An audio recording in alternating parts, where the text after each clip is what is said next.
আপনি কখনো চিন্তা করেছেন আপনি মারা গেলে আপনার ফেসবুক অ্যাকাউন্টের কী হবে? অনেকে চান না আপনার অবর্তমানে আপনার ফেসবুক আইডির ছবি, ভিডিও বা পোস্ট অন্য কেউ দেখুক। আবার অনেকে চান এগুলো আজীবন স্মৃতি হিসেবে ফেসবুকে থেকে যাক। যাই হোক, আপনারা ভিডিওটি সম্পূর্ণ দেখলে বুঝতে পারবেন।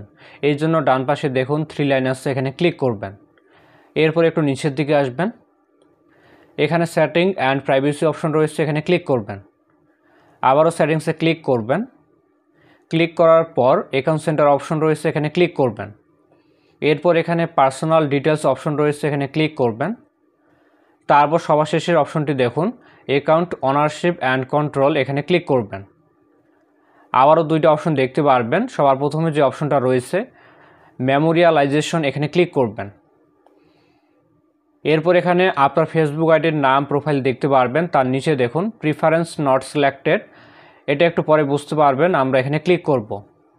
এরপর এখানে আবারও দুইটা অপশন দেখতে পাচ্ছেন, একটা হচ্ছে মেমোরিয়ালাইজ অ্যাকাউন্ট, অন্যটা হচ্ছে ডিলিট আফটার ডেথ। এখানে অপশনগুলো সিলেক্ট করার আগে আমাদের জানতে হবে এই অপশনগুলোর কাজ কী। এই জন্য আপনারা এখানে ক্লিক করবেন। ক্লিক করার পর এখানে আপনি বিস্তারিত জানতে পারবেন। আপনি যদি ফেসবুক আইডি মেমোরিয়ালাইজ করেন, এক্ষেত্রে কী হবে, আপনি যখন মারা যাবেন তখন আপনার ফেসবুক আইডির প্রোফাইলে বড় করে রিমেম্বারিং লেখাটা শো করবে। সেই সাথে আপনার ফেসবুক আইডির পোস্টগুলো আপনার বন্ধুবান্ধবরা দেখতে পারবে। আপনি মারা যাওয়ার পর আপনার ফেসবুক আইডি অন্য কারোর কাছে সাজেস্ট করবে না, অন্য কারোর কাছে আপনার বার্থডে নোটিফিকেশন যাবে না। সেই সাথে আপনার ফেসবুক আইডি অন্য কেউ লগ ইন করতে পারবে না। এছাড়াও আরও ডিটেলস আপনি এখানে পেয়ে যাবেন। চাইলে আপনি এগুলো পরে দেখতে পারেন। এখন অনেকের প্রশ্ন থাকতেই পারে, আপনি যখন মারা যাবেন সেটা ফেসবুক কীভাবে জানবে? আপনি যখন ব্যাংকে একটা অ্যাকাউন্ট করতে যান তখন ব্যাংক ম্যানেজারের উপস্থিতিতে আপনার পরিবারের একজনকে নমিনি করেন। আপনি যখন থাকবেন না তখন আপনার ব্যাংক অ্যাকাউন্টটি আপনার নমিনি পরিচালনা করবে। ঠিক সেই রকম আপনি চাইলে আপনার পরিবারের একজনকে সিলেক্ট করে রাখতে পারবেন।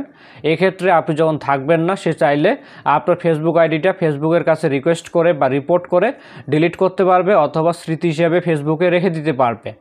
আপনি যদি আপনার ফেসবুক আইডিটা স্মৃতি হিসেবে রেখে দিতে চান তাহলে প্রথম অপশনটা রাখবেন। আর আপনি যদি চান আপনি মারা যাওয়ার পর আপনার ফেসবুক আইডিটা ফেসবুক থেকে চিরদিনের জন্য ডিলিট হয়ে যাবে, সেক্ষেত্রে দ্বিতীয় অপশনটা সিলেক্ট করবেন। এখান থেকে আমরা প্রথম অপশনটা সিলেক্ট করে নেক্সটে ক্লিক করলাম।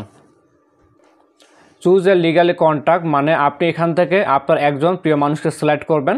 যাকে সিলেক্ট করবেন সে চাইলে আপনার ফেসবুক আইডিতে আপনার স্মৃতিচারণে পোস্ট করতে পারবে। সে চাইলে আপনার ফ্রেন্ডকে অ্যাকসেপ্ট করতে পারবে, প্রোফাইল ফটো, কভার ফটো পরিবর্তন করতে পারবে। তবে আপনার পার্সোনাল ডাটা যেমন মেসেজ, এগুলোর অ্যাক্সেস সে পাবে না। এখানে আমরা আমাদের প্রিয়জনের আইডিটা সার্চ করব। আইডিটা চলে এসেছে, এখান থেকে আমরা আইডিটা সিলেক্ট করব।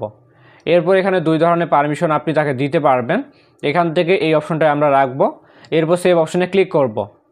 এরপর এখানে একটা মেসেজ দেওয়া আছে, আপনি চাইলে এই মেসেজটা আপনার বন্ধুকে বা যাকে আপনি অ্যাড করেছেন তাকে পাঠাতে পারেন। সেক্ষেত্রে সেও জানতে পারবে আপনি তাকে লিগেসি কন্ট্যাক্টে অ্যাড করেছেন। আপনি চাইলে স্কিপও করতে পারেন।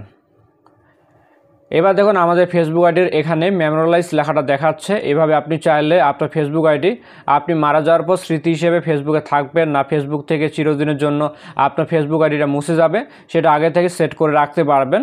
ভিডিওটি দেখার পর যদি বুঝতে অসুবিধা হয় কমেন্ট করবেন। ধন্যবাদ।